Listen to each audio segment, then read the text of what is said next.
আবারও চলে আসলাম নতুন একটা ভিডিও নিয়ে। আজকে আবারও কাচ্চি রান্না করলাম। আজকে অবশ্য চিকেন কাচ্চি রান্না করেছি। তাও আমার রান্না করতে বরাবরই ভালো লাগে, আমি রান্না করতে খুব পছন্দ করি। তো আজকে ভাবলাম তো একটু কাচ্চি রান্না করি। কাচ্চিটা কিন্তু অনেক মজা হয়েছে, খুবই মজা হয়েছে, সবাই অনেক মজা করে খেয়েছি। আর তার থেকেও ভালো হয়েছে যে কাচ্চির আলুটা একদম সফট হয়ে গেছে, মাংসটা খুব ভালো সেদ্ধ হয়েছে। যে তেলের মধ্যে আমি পেঁয়াজ বেরেস্তা করছি ওই তেলটার মধ্যেই বসাই দিব। তো এখানে আমি এই যে মাংসগুলো নিয়ে নিলাম এক এক করে, তারপরে আদা বাটা দিলাম, বাদাম বাটা দিলাম, এটা হলো পেস্তা বাদাম, কাজু বাদাম, রসুন বাটা। আমরা এখানে পুরোটাই মশলা হলো বাটা মশলা ইউজ করছি, এটা কিন্তু মরিচ বাটা, লাল মরিচ বাটা দিছি।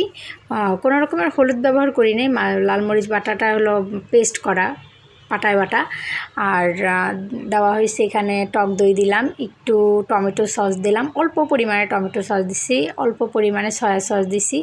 এই যে স্টার দিলাম, স্টার আর 2-3টা এলাচ আর হলো একটা দারচিনি। স্টার দিলে কিন্তু ফ্লেভারটা অনেক ভালো আসে। আর এখানে হলো পেঁয়াজ বেরেস্তাটা আমি ভেঙে সুন্দর করে দিয়ে দিচ্ছি। এখন ভালো করে মশলার সাথে এটা মাখাই নিব। মাখানোটার উপরে কিন্তু অনেক কিছু ডিপেন্ড করে। মাখালে কি হয় যে মানে মাংসের ভিতরে একদম মশলাটা চলে যায়। তো এখানে আমি আবার এই যে কাচ্চি বিরিয়ানি রেডিমেড যে মশলাটা ওইটা আবার একটু দিয়ে দিলাম। এই মশলাটা মানে ব্যবহার করি আবার করি না, মাঝে মাঝে আমি করি না, যখন বাসায় না থাকে তখন অন্য মশলা দিয়েই রান্না করি, মানে সচরাচর যে মশলাগুলো আমাদের ঘরে থাকে ওগুলো দিয়ে। তো এটা আমি মেখে কিন্তু আমি এটা এভাবে রেখে দিব, এটা প্রায় 30 মিনিটের মতো রেখে দিব। তো এখানে আমি আবার এই যে কাচ্চির যে আলুটা ভেজে রাখছি সেই আলুটা আবার এখানে উঠাই দিচ্ছি।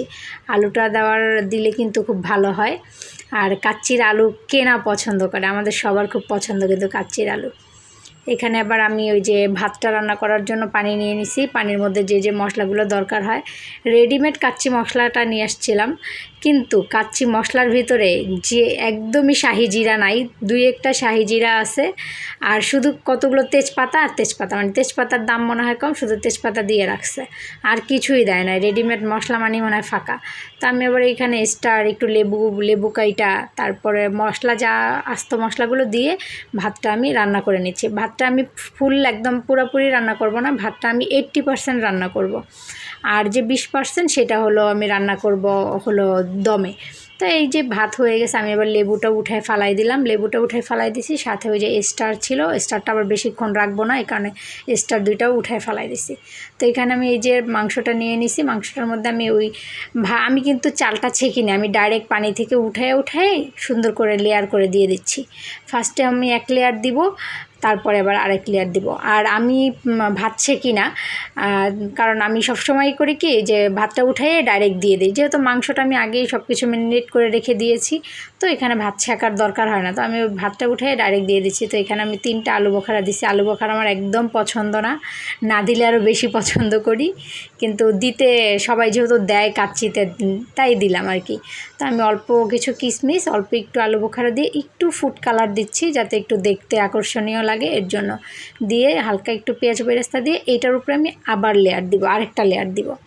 আর মাংসটা কিন্তু একদম নিচেই থাকবে, মাংসর কোনো লেয়ার নাই, একদম ফুল মাংসটা নিচে দিয়ে আমি শুধু ভাতের লেয়ারটা করতেছি।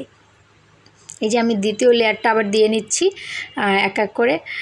তবে আমার মানে মাংসর পরিমাণ হিসাবে ভাতটা একটু বেশি হয়ে গেছে, কারণ আমরা একটু মানে আমার কাছে এই রাইসটা খুব ভাল লাগে, মানে কাচ্চির রাইসটা খুব ভাল লাগে। তো আমি এখানে আবার আলু বোখারা দিয়ে আলু বোখারাটা ঢেকে দিছি, একটু আলু বোখারা দেওয়ার পর ঢেকে দিলাম, কেন নাহলে উপরের দিকে থাকবে, ভালোভাবে কুক নাও হতে পারে। তারপর আমি কিশমিশ দিয়ে নিলাম, কাঁচামরিচ দিয়ে নিলাম, তারপরে যে আবার একটু উপর দিয়ে ফুড কালার দিচ্ছি।